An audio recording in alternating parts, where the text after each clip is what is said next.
من أصحاب الجنة إليك يا خير البرية سلام خديمك الذي كفيته الملام إليك يا خير البرية سلام خديمك الذي كفيته الملام صلى عليك أبدا مع السلام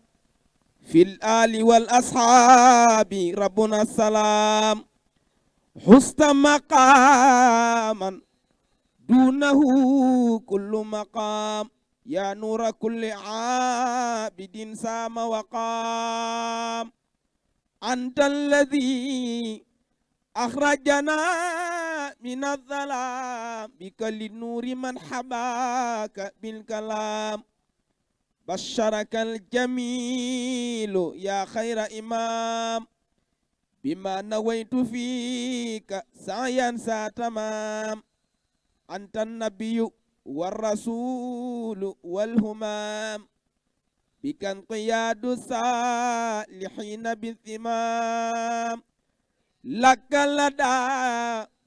رب الورى كل مرام لك به يا سيدي أثنى النرام جاد لنا باق تعالى حلمنا بك فأنت سيدي خير لنا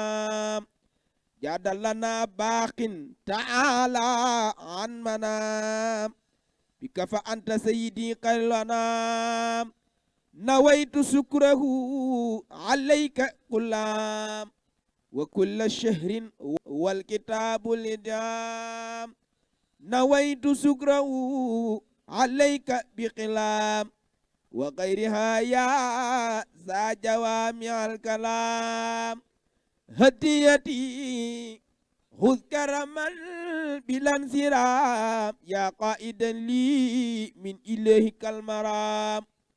تبت لربي سائرا بذا النظام